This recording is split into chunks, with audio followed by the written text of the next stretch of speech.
sebatas kacau gitu kan. Tapi nggak apa-apa.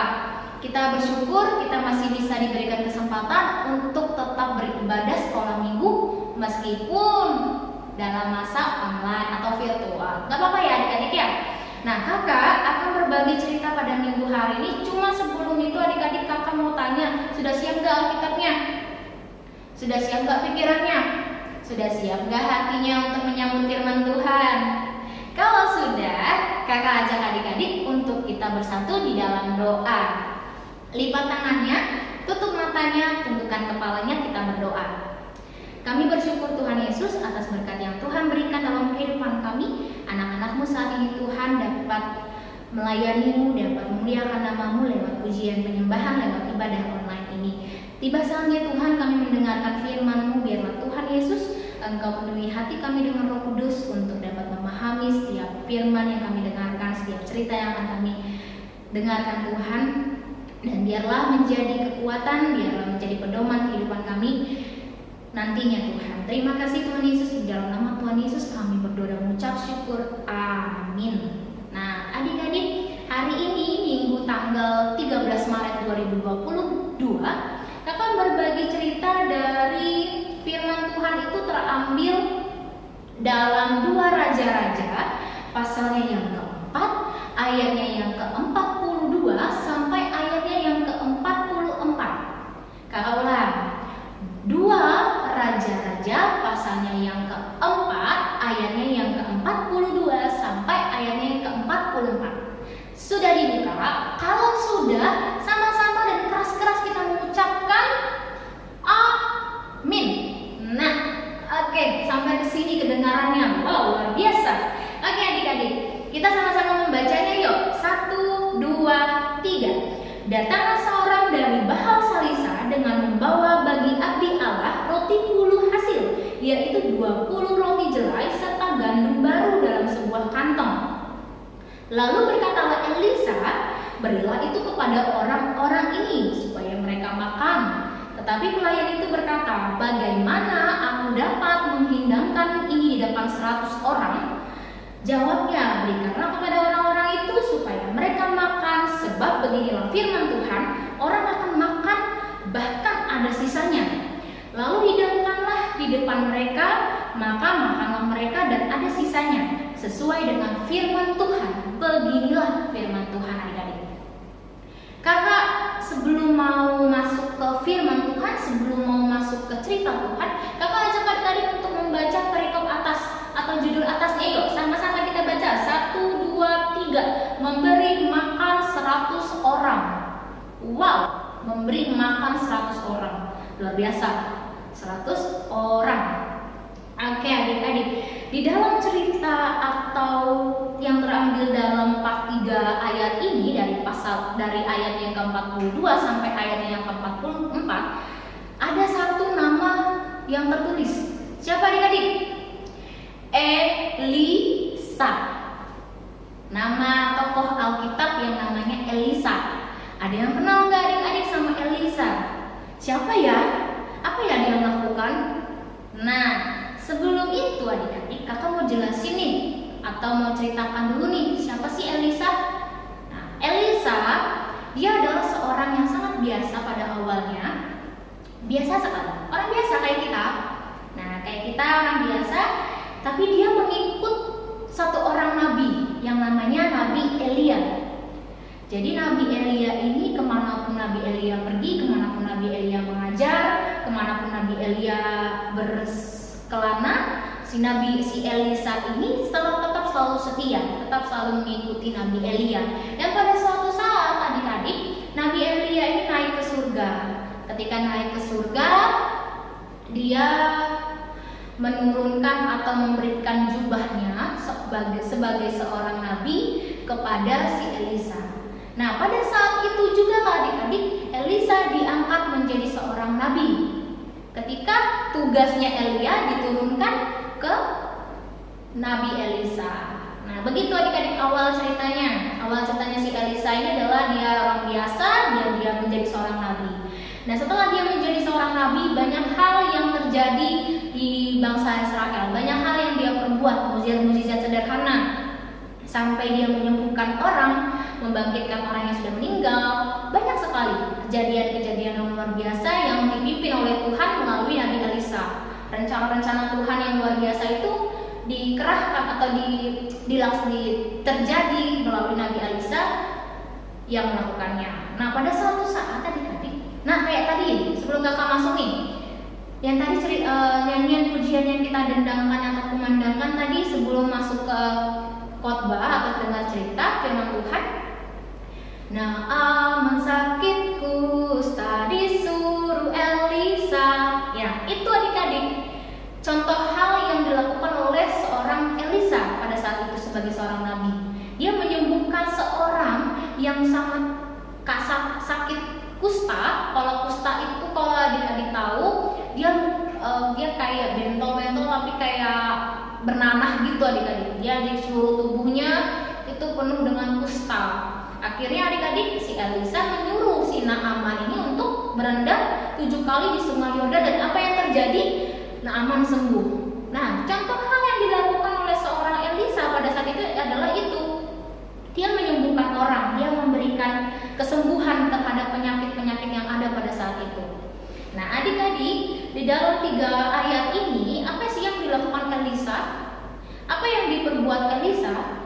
Yaitu dia memberikan makan 100 orang dengan 20 helai roti jelai dan sekarung gandum. Nah, adik-adik, jadi begini ceritanya pada 3 ayat ini, pada 2 Raja-Raja pasal keempat ayat 42 sampai 44. Ceritanya adalah pada suatu saat kondisi suatu bangsa Israel, kondisi bangsa Israel sangat prihatin, sangat kekurangan. Nah, sudah kekurangan, kakak tambah lagi sangatnya lagi. Berarti dia kurang semuanya, kurang makan, kelaparan kan, kurang sehat, banyak sakit penyakit yang terjadi, kurang hidup yang layak, kemiskinan yang terjadi, banyak hal, sehingga membuat mereka sangat kekurangan dan mereka tidak punya harapan lagi. Artinya kayak sudah pasrah, apapun yang terjadi dalam kehidupan ini sudah pasrah, tidak mau tahulah, tidak mau lagi, nggak punya lagi harapan untuk hidup ini. Karena tadi selalu kekurangan, selalu sakit, selalu kemiskinan terjadi, sehingga mereka melupakan Allah mereka. Nah, pada saat itu adik-adik, yang terjadi ketika saat itu di bangsa Israel, Nabi Elisa melihat, wow, kenapa mereka seperti ini? Kenapa Nabi Elisa melihat kondisi bangsa Israel yang sudah tidak punya harapan. Dia langsung datang dan melihat kondisi itu, dan pada saat itu adik-adik ada seorang pelayan, ini pengikut Nabi Elisa. Jadi sama kayak tadi kan, Elia pengikutnya si Elisa. Nah, kalau Nabi Elisa ini dia punya pengikutnya ada nih yang namanya pelayan. Pelayan ini dia memberikan sebuah 20 roti jelai dan sekarung gandum. Jadi sebenarnya tujuannya si pelayan ini memberikan ke Nabi Elisa ya adalah sebagai ucapan syukur gitu kan, sebagai ucapan syukur memberikannya kepada Nabi Elisa. Tapi Nabi Elisa menolak. Nabi Elisa malah memberikannya itu kepada orang-orang di sana, orang-orang di luar sana yang kelaparan, jumlahnya 100 orang. Nah, bingung nih si pelayannya. Waduh, ini padahal 20 roti jelai dan sekarung gandum ini cuma bisa untuk 2 orang makan dalam 1 minggu. Perkiranya gitu, 2 orang dalam 1 minggu. Anggap nih 2 orang di dalam 1 minggu ada 7 hari. 7 hari berarti dikali 2, 14 saja. Tetapi di dalam cerita ini, di dalam ayat ini, 20 roti jelai ini dan sekarung gandum cukup dan ada sisanya untuk 100 orang. Nah, luar biasa mukjizat yang diadakan atau dibuat oleh si Elisa ini tadi. Allah membuat mukjizat itu melalui Nabi Elisa. Nah, jadi adik-adik, 20 roti jelai ini itu diberikan kepada mereka yang sana kelaparan dengan sejumlah 100 orang, mereka dikasih dan ada sisanya. Wow, luar biasa adik-adik. Yuk, kita coba mengulang lagi satu ayat lagi adik-adik. Pada ayat yang ke-43, coba baca kita keras-keras. 1, 2, 3. Tetapi pelayannya itu berkata, bagaimana aku dapat menghidangkan ini di depan 100 orang? Jawabnya, berikanlah pada orang-orang itu supaya mereka makan. Sebab beginilah firman Tuhan, orang akan makan, bahkan ada sisanya. Lalu hidangkanlah di depan mereka, maka makanlah mereka dan ada sisanya. Kembali lagi adik-adik, bahwa di situ si Elisa mengatakan bahwa beginilah firman Tuhan, itu akan cukup untuk orang itu. Itu akan cukup untuk 100 orang itu dan akan ada sisanya. Nah, adik-adik, luar biasa kan? Mukjizat-mukjizat Tuhan itu, mukjizat-mukjizat yang Allah kasih itu luar biasa dan tidak akan pernah terbayangkan oleh pikiran manusia. Nah, adik-adik, yang poin yang mau kakak ambil dari cerita ini adalah yang pertama, adik-adik pasti akan merasakan ketakutan, pasti akan merasakan kekhawatiran, pasti akan merasakan kebimbangan. Adik-adik percaya dan yakin bahwa Tuhan, bahwa Allah yang akan memelihara kita. Apapun kita, keadaan kita, percaya dan yakin bahwa Tuhan akan terus memelihara kita, menjaga kita, memberikan kita kekuatan, memberikan kita sukacita dan banyak hal yang akan kasih Tuhan, dan terus tetap selalu berharap kepada Allah, berharap kepada Tuhan. Tetapi Tuhan di sini masih memelihara kita sampai tahun 2022 ini. Dan itu tadi adik-adik harus tetap selalu berharap kepada Allah, berharap kepada Tuhan, bahwa apapun yang akan saya jalani, apapun yang saya akan hadapi, Tuhan akan selalu memelihara aku, Tuhan akan selalu memelihara adik-adik, Tuhan akan selalu memelihara keluarga kita untuk tetap selalu bersukacita di dalam segala hal.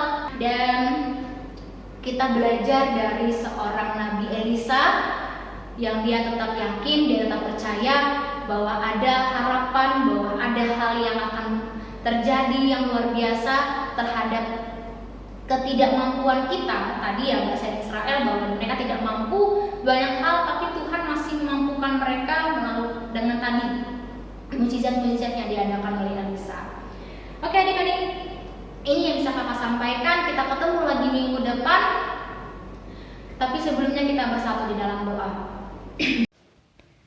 Allah Bapa yang bertata dalam kerajaan surga, terima kasih Tuhan Yesus untuk berkat yang Tuhan berikan dalam kehidupan kami, sukacita yang kami tetap rasakan Tuhan sampai sekarang ini Tuhan, dan telah kami dengarkan firman-Mu Tuhan Yesus melalui tokoh Elisa Tuhan. Kami diajarkan, kami dimampukan, kami diperkaya ilmu kami Tuhan, iman kami Tuhan, untuk tetap selalu percaya dan yakin bahwa Tuhan yang memelihara kehidupan kami, Tuhan yang tidak akan pernah meninggalkan kami, Tuhan yang selalu menjaga kami dalam setiap apapun yang terjadi dalam kehidupan kami. Tuhan, jikalau kami nanti merasa takut Tuhan, jikalau kami nanti akan merasakan bimbang, kami takut, kami bimbang, kami khawatir, Tuhan tolong mampukan kami, izinkan kami Tuhan untuk datang kepadamu, untuk selalu berharap penuh denganmu Tuhan, dan kami yakin bahwa Tuhan akan mempunyai rencana-rencana yang indah, Tuhan akan memberikan sesuatu yang terbaik dalam kehidupan kami, karena Tuhan yang memelihara kami. Tuhan Yesus, kami mau berdoa Tuhan, buat keluarga kami Tuhan Yesus, jauh dekat dengan kami, Bapak, Mama, Abang, Kakak, dan adik, dan seluruh keluarga besar kami Tuhan. Berkati mereka dimanapun mereka berada, apa yang mereka lakukan saat ini Tuhan, Engkau ada bersama dengan mereka, Engkau memelihara kehidupan mereka juga Tuhan, dan kehidupan keluarga besar kami Tuhan Yesus. Kami berdoa juga Tuhan untuk sekolah kami, pendidikan kami, dan aktivitas kami Tuhan, dari kami yang kecil dan sampai dari kami yang sekarang remaja di SMP Tuhan. Biarlah Tuhan Yesus, Tuhan yang menjaga dan memelihara kami, Tuhan yang memimpin kami dalam masa pembelajaran sekolah, Tuhan yang memberikan kami kemampuan dan harapan Tuhan untuk tetap selalu belajar, dan nantinya Tuhan kami yakin dan percaya bahwa Tuhan akan memberikan nilai yang bagus, yang kami harapkan Tuhan, terbaik dan jada dalam kehidupan kami. Tuhan Yesus, kami berdoa juga untuk Indonesia dan seluruh apapun yang ada di dalam Indonesia Tuhan, khususnya juga Tuhan Yesus Palangkaraya yang saat ini Tuhan masih kami rasakan wabah COVID-19. Tuhan, di balik ketidakmampuan kami terkait wabah COVID-19 ini Tuhan, mampukan kami terus Tuhan, pelihara kami terus Tuhan dimanapun kami berada. Jaga kami Tuhan untuk tidak jatuh di dalam setiap sakit penyakit, dan khususnya juga COVID-19. Juga Tuhan, berikan juga sukacita yang begitu melimpah bagi saudara kami, teman kami, kepada teman kami yang saat ini Tuhan sedang sakit, apapun itu penyakitnya Tuhan, Tuhan tolong sembuhkan mereka, Tuhan yang selalu memberikan mereka sukacita yang begitu melimpah di dalam setiap kesakitan yang mereka hadapi. Mereka punya pengharapan untuk sembuh di dalam Engkau Tuhan. Ini doa kami Tuhan, kami serahkan hanya ke dalam tangan-Mu. Ampunilah kami Tuhan, anak-anak-Mu ini, biarlah kami disebut anak-anak-Mu yang baik dan layak di hadapan-Mu. Di dalam nama Tuhan Yesus kami berdoa ucap syukur, amin. Nah adik-adik, demikian yang bisa kakak sampaikan. Kita bertemu lagi di minggu yang akan datang.